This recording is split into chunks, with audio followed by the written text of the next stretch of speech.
এবং আজকে সর্বশেষ জানলাম উনি নাকি পদত্যাগ করছেন না, তো করছেন না কিন্তু করতে চাচ্ছেন। এই দুটেই বা রাজনীতির বিবেচনা আপনার কাছে কেমন লাগে?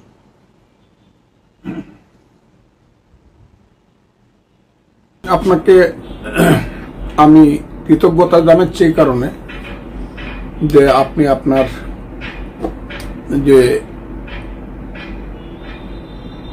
অবস্থান থেকে আমাকে প্রশ্নটা করছেন, আমাকে যে সুযোগটা দিচ্ছেন আজকের বাংলাদেশ এবং তার সরকার এবং তার বর্তমান অবস্থা সম্পর্কে কথা বলার, সেই কারণে আপনাকে কৃতজ্ঞতা এবং ধন্যবাদ জানাচ্ছি।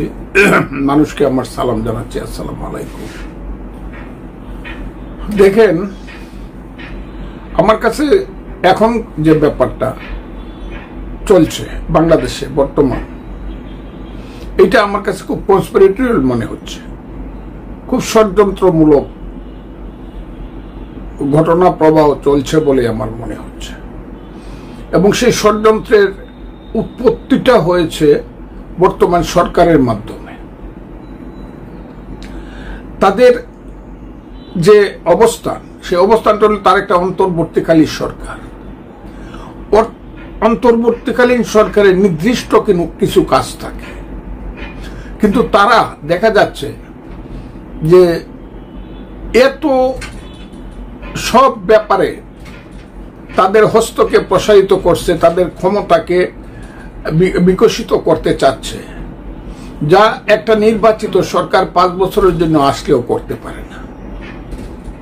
এবং তারা এটা মনেই করতেছে না যে তারা একটা অন্তর্বর্তীকালীন সরকার এবং তাদের মূল দায়িত্ব হলো একটা নির্বাচিত সরকারের হাতে দায়িত্ব দিয়ে তারা চলে যাবে।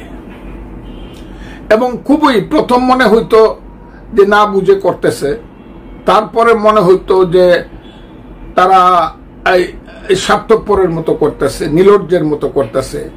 এখন মনে হয় তারা ঔদ্ধত্যপূর্ণভাবে সবগুলা কাজ করতেছে। তাদের পিছনে কে বা কারা আছে জানি না, তবে তারা ইউনূস সাহেবের সরকারটা চালায় মূলত বিদেশিরা। তার ভিতরে যারা উপদেষ্টাদের অনেকেই আছেন বা যারা তার সাথে যারা সহকর্মী আছেন, তাদের প্রায় সবাই বিদেশি নাগরিক। আর মূল উপদেষ্টা যারা, তাদেরকে কেউ জিজ্ঞাসা করে না, এর হলে হোয়াট ইজ দিস মানুষ, কিছু কিছু মানুষ 2-3 জন বাদে। আর উপদেষ্টা মন্ডলীতে যে ছাত্রদের প্রতিনিধি যে 2 জন আছে, এদেরকে আমি কি বলবো, এরাই বরং আমার কাছে মনে হয় এই দেশটা যদি ধ্বংসের দিকে এগিয়ে যায়, প্রধানত এইসব বাচ্চা ছেলে পেলেদেরকে গুরুত্ব দেওয়ার কারণে। এবং কোথায় যেন কি কারণে একটা ষড়যন্ত্র হয়েছিল 5ই আগস্টের আগে, সেই ষড়যন্ত্র এই ফলশ্রুতিতে শেখ হাসিনা চলে যাওয়ার পরে আজকে দেশটা যে জায়গাতে যাচ্ছে, এই 2টা ছেলে এর জন্য বেশিরভাগ দায়ী হবে। একজন হলো মাহফুজ আলম, আর একজন হলো সজীব ভুঁইয়া। দেখেন, ওই যে ইশাক নামক একজন যুব নেতা বিএনপির, জনাব সাদেক হোসেন খোকা, বীর মুক্তিযোদ্ধা ছিলেন, বিএনপির মেয়র ছিলেন, মন্ত্রী ছিলেন, অনেক ত্যাগী নেতা। তার ছেলে আদালত বলছে, হাইয়েস্ট আদালত বলছে তাকে শপথ পড়াও। যদিও আমি মামলাটা করছি না, কিন্তু যারা মামলাটা করছে দেখতে পাচ্ছি যে আদালতের রায় মেনে তাকে শপথ পড়ালে এমন কি বাংলাদেশ সে একদম মানে অশুদ্ধ হয়ে যেত যে না, এই বাংলাদেশ আর থাকবে না, তাকে যদি দক্ষিণ সিটি মেয়র হিসাবে শপথ নেওয়ানো হয়। এহেন একটা অবস্থার মধ্যে ইরশাদ তো প্রমাণ করলো যে শুধু সে ঢাকা দক্ষিণের নেতা না, সে ইচ্ছা করলে ইউনূস সাহেবকে 7 দিন ঘরে আটকায় রাখতে পারে এবং মিলিটারি না আসলে পরে উনি আর ঘর থেকে বের হতে পারবেন না, বা উনার সরকার কোনো কাজকর্ম করতে পারবে না, ঢাকা শহর বন্ধ হয়ে যাবে, বিএনপি লাগবে না। ইশাক সমর্থক গোষ্ঠী এই ব্যাপারে যথেষ্ট। এখানে তারা ওই যে ছেলেটা কি নাম, কি সরকার, ওই যে স্থানীয় সরকার উপদেষ্টা সজীব ভুঁইয়া, এইসব ছেলে পেলেরা এই কেরানির চাকরি করার জন্য দরখাস্ত করলে পাইতো কিনা সন্দেহ। এরা আজকে মন্ত্রী হয়ে বসে আছে। হায়রে দেশ! এইসব ছেলে পেলেরা তার নিজের এলাকা মুরাদনগর, যাদের সাথে ঝগড়া করে, যেদিন তার ক্ষমতা থাকবে না ওদিনও বাড়িতে যেতে পারবে না মাকে দেখার জন্য। আমি কথাটা সব সময় বলি, এইসব ছেলে পেলেরা এই দেশটার মধ্যে সমস্ত গন্ডগোল সৃষ্টি করতেছে। আর ইউনূস সাহেব এমন একজন মানুষ, আমি বুঝতে পারতেছি না ইউনূস সাহেব 85 বছরের মানুষ, আসলে কি উনার সুস্থতা আছে কিনা, আসলে কি উনার সুস্থতা, শারীরিক সুস্থতা আছে কিনা। সমস্ত লোককে উনি অ্যাভয়েড করেন, শুধু মাথার উপরে তুলে নাচেন ওই 2-3টা ছেলে, একটা নাহিদ ইসলাম, একটা সার্জিস আলম, একটা হাসনা, তার ওই যে 2টা মন্ত্রী, এই 5-7টা ছেলেকে নিয়ে মনে করতেছেন বাংলাদেশকে উনি কন্ট্রোল করবেন। এটা আর হইল তার ওই যে ভিতরের যে ষড়যন্ত্রকারী উপদেষ্টারা, যাদের ইতিহাস, অনেকেরই ইতিহাস এত কুৎসিত, যাদের অনেকের ইতিহাস এত কুৎসিত, এই বাংলাদেশটা স্বাধীন করা ঠিক হয় নাই। এদের মতো কুৎসিত চরিত্রের লোকেরা আইসা এখানে এত বড় বড় পদ দখল করে যদি বলে কেমনে কুৎসিত, আমি কিন্তু বলবো, আমি বলতে কাউকে ভয় পাই না, কিন্তু আজকে বললাম না। তারা যদি মানে এখান থেকে সরিয়া পড়ে বলবে না মানুষ, কিন্তু সরিয়া না পড়লে কুৎসিত ব্যাপারগুলা কিন্তু বাংলাদেশে বের হবে। এখন কিন্তু সবাই জানে কে মার্ডার কেসের আসামি ছিল, কে ধর্ষণ কেসের আসামি ছিল, কারা এই দেশের সমস্ত কিছু দখল করে বসছে, এই জায়গাগুলা কিন্তু আসবে। এবং এই দেশে কিন্তু সমস্ত রুল হইতে পারে হাইকোর্ট থেকে। তাই আমি তাদেরকে বলবো, ইউনূস সাহেবকে বলবো, এইসব কুৎসিত লোকদেরকে এখান থেকে সরান। আপনি নিশ্চয়ই জানেন কাদের নামে ধর্ষণ কেস আছে, কাদের নামে হত্যা মামলা আছে, কারা বিদেশে গিয়া বিয়া নামে নাগরিক হইছে, বাংলা নাম পাইয়া ইংরেজি নামে হইছে, তাদের উপরে আবার আপনি আমার দেশের সার্বভৌমত্বের দায়িত্ব দিয়ে দিচ্ছেন। আমি তাই আজকে আপনাকে বলতে চাই খুব ক্লিয়ার কথা, ইউনূস সাহেব যা করতেছে আমি ইউনূস সাহেবের কাছ থেকে এটা আশা করি নাই। জনাব অধ্যাপক মোহাম্মদ ইউনূস বাংলাদেশের সুসন্তান, উনি নোবেল পাইছেন, কিন্তু উনাকে আমার মনে হয় না উনি রাজনীতির কোনো প্লেয়ার বা রাজনীতি সম্পর্কে উনার কোনো বাস্তব জ্ঞান আছে। উনার ওই 1 টাকায় 1.5 টাকা, 100 টাকায় 33 টাকা বছরে লাভ নেওয়ার একটা যোগ্যতা উনার আছে বলে মনে হয়। একটা এনজিও, একটা গ্রামীণ ব্যাংক করার যোগ্যতা আছে, কিন্তু রাষ্ট্র চালানোর মতো যোগ্যতা উনার নাই।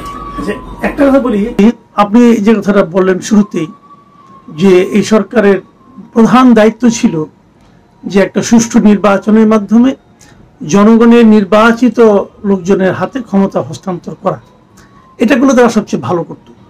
কিন্তু আপনি যে শুনেছেন নিশ্চয়ই, গতকালকে একজন উপদেষ্টা সৈয়দ রিজওয়ানা হাসান তিনি বলেছেন যে কেবল নির্বাচন করার জন্য আমরা দায়িত্ব নিইনি,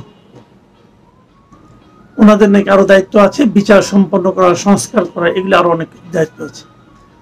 এই ওনার এই কথাটাকে আপনি কিভাবে মূল্যায়ন করবেন?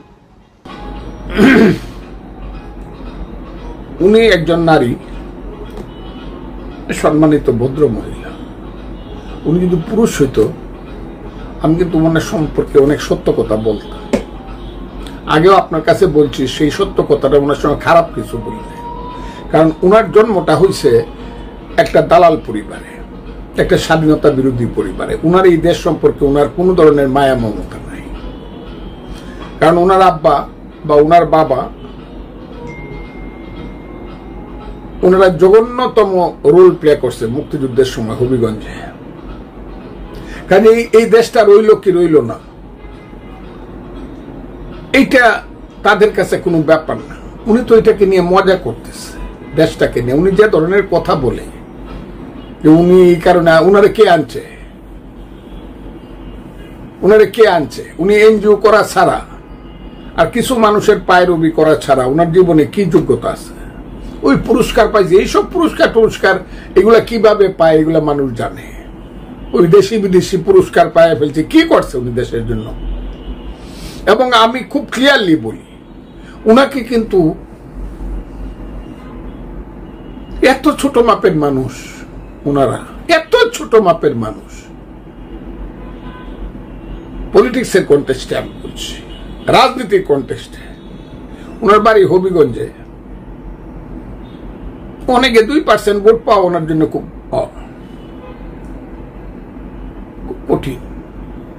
কোনোদিন মানুষের কোনো সমস্যা বা তার সমাধানের মধ্যে ছিল না। কিন্তু ওনার মতো একজন মহিলা, যে আবারও বলছে, আবার আমি বলতে পারি রাজাকারের সন্তানেরা এইভাবেই কথা বলে, এবং উনি চলে যাবে কিন্তু দেশ ছেড়ে। দি ডে ইজ কামিং, সময় আসতেছে এইসব কথা বলার অপরাধে। এবং উনি সেন্ট মার্টিন দ্বীপ নিয়ে যে ষড়যন্ত্রের খেলার মধ্যে ঢুকেছিল বা ঢুকে আছে এখনো, উনি কিন্তু এই দেশে থাকবে না, কারণ উনি তো ইংল্যান্ডের নাগরিক।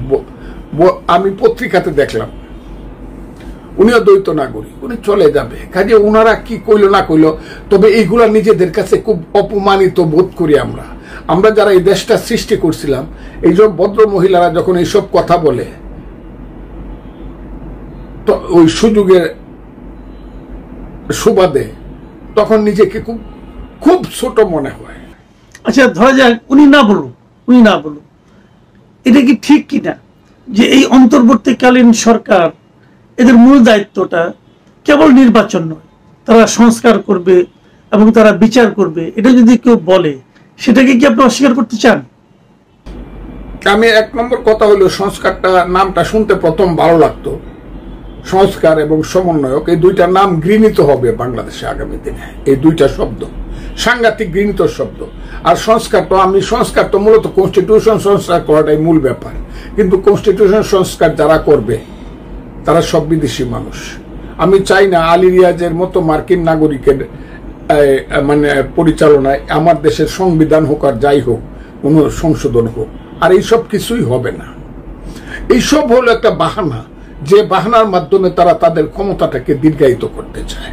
এবং ক্ষমতা দীর্ঘায়িত করার পথে যখন একটু বাধা আসে, একটু সত্য কথা আসে, তখনই ওই যে নির্বাচন কমিশন বদলাইতে হবে বলে কতগুলা পোলাপান গেল ওখানে। আমি যাকে বলি Bangladesh children party, national children party, NCP, এই ছেলেরা 150 ছেলে হয়েছে না, 150 লোক হয়েছে না।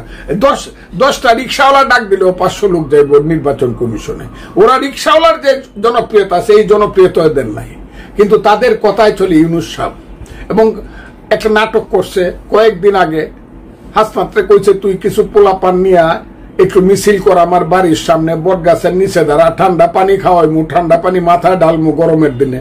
এইসব রং ঢং করে নাটক করে আওয়ামী লীগকে বন্ধ করছে। এই নাটক করার তো কোনো প্রয়োজন নাই, কিন্তু গতকালকের নাটকটা, এই 2 দিনের নাটকটা কিন্তু ইউনূস সাহেবের ফেল করছে। এই নাটকে কিন্তু মানুষের কোনো উৎসাহ ছিল না। ইউনূস সাহেব থাকবো কি যাইবো, আমার কাছে লজ্জাই লাগে। ইউনূস সাহেবের মতো লোক বলছে আমি পদত্যাগ করবো, এটা আমি বলি না। তার যে সবচেয়ে প্রিয় ছেলে, তার নাম নাহিদ ইসলাম, সে বলছে ইউনূস সাহেব বলছে উনি পদত্যাগ করবেন। আমি পদত্যাগ পত্র লেখাটা পর্যন্ত টেলিভিশনে ইউটিউবে দেখাইছে, আমি দেখছি, সেটা আমি জানি না। কিন্তু ইউনূস সাহেব যেহেতু একবার বলছে উনি পদত্যাগ করবে, এখন কে তাকে আবার অনুরোধ করছে না আপনি থাকেন? কেউ তো করে নাই। কিন্তু আমি জানি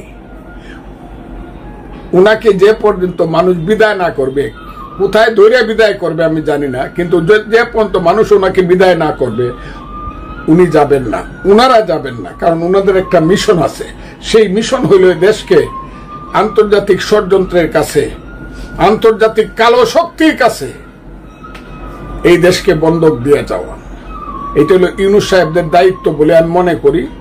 ওই মিয়ানমার থেকে দৌড়িয়া, আরাকান থেকে দৌড়িয়া আমার রাঙ্গামাটি, বান্দরবন, খাগড়াছড়িকে বন্ধক দিয়ে আমার চিটাগাঙ্গের শুভপুর ব্রিজ পর্যন্ত, ওই বন্ধক দিয়া চিটাগাঙ্গের কি নাম ওইটা, বন্দর, অন্যের কাছে দিয়ে আমি সবসময় বলি যে আমার মা হইল বাংলাদেশ। মুক্তিযুদ্ধ করিয়া, যে মুক্তিযুদ্ধের পেট থেকে আমার যে দেশ, আমার মা বাংলাদেশ। ইউনূস সাহেব বলতেছে এই বাংলাদেশ সুন্দরভাবে চলতেছে না, আমার মারে আমি সুন্দর শাড়ি পরাইতে পারতাছি না, ভালোভাবে খাওয়াইতে পারতাছি না। এখন একজন জমিদার এসে বললো তোর মারে আমার কাছে বিয়া দে, আমি বেনারসে শাড়ি পরামু। ইউনূস সাহেব তো এই কামটা করতেছে চট্টগ্রাম বন্দরের বেলায়, এবং বলতেছে যারা ভালো করে দেশ চালাইতে পারবো, দেশি বিদেশি বুঝি না, তার কাছে আমি দেশ দিয়া দেবো। আমার দেশ আমি চালাবো, ভালো মন্দ সেটা আমি বুঝবো। আমার দেশে আজ না হোক কাল, কাল না হোক পরশু যোগ্য ছেলেরা, যোগ্য সন্তানেরা আসবে, তারাই আমার দেশ চালাবে।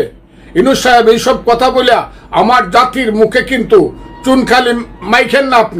আপনি মুক্তিযুদ্ধে ছিলেন না, আপনি এমনি মহান হইতে পারেন।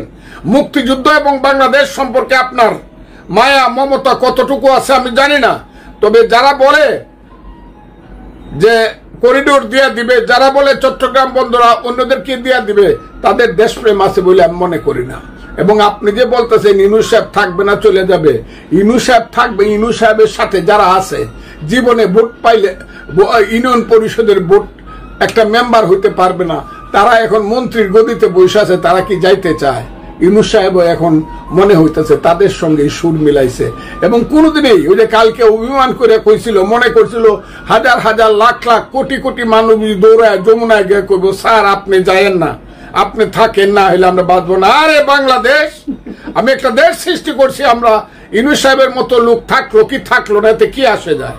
এটা বিএনপির সালাউদ্দিন আহমদ স্থায়ী কমিটির, তাকে আমি ধন্যবাদ দিই যে পদত্যাগ করা না করা এটা ইউনূস সাহেবের ব্যক্তিগত ব্যাপার। হ্যাঁ, আমিও বলি পদত্যাগ করা না করা ওনার ব্যক্তিগত ব্যাপার। কেউ ওনার জন্য, উনাকে সবাই চিনে ফেলছে যে উনি একটা এনজিও চালাইতে পারবে, কিন্তু উনি বাংলাদেশ চালাইতে পারবে না। উনি যদি থাকে, আপনি বলছেন কি হবে? আমি বললাম এই সামনের জুন মাসে গিয়ে আবার গন্ডগোল লাগবে, আবার নভেম্বর মাসে ডিসেম্বর মাসে গন্ডগোল লাগবে।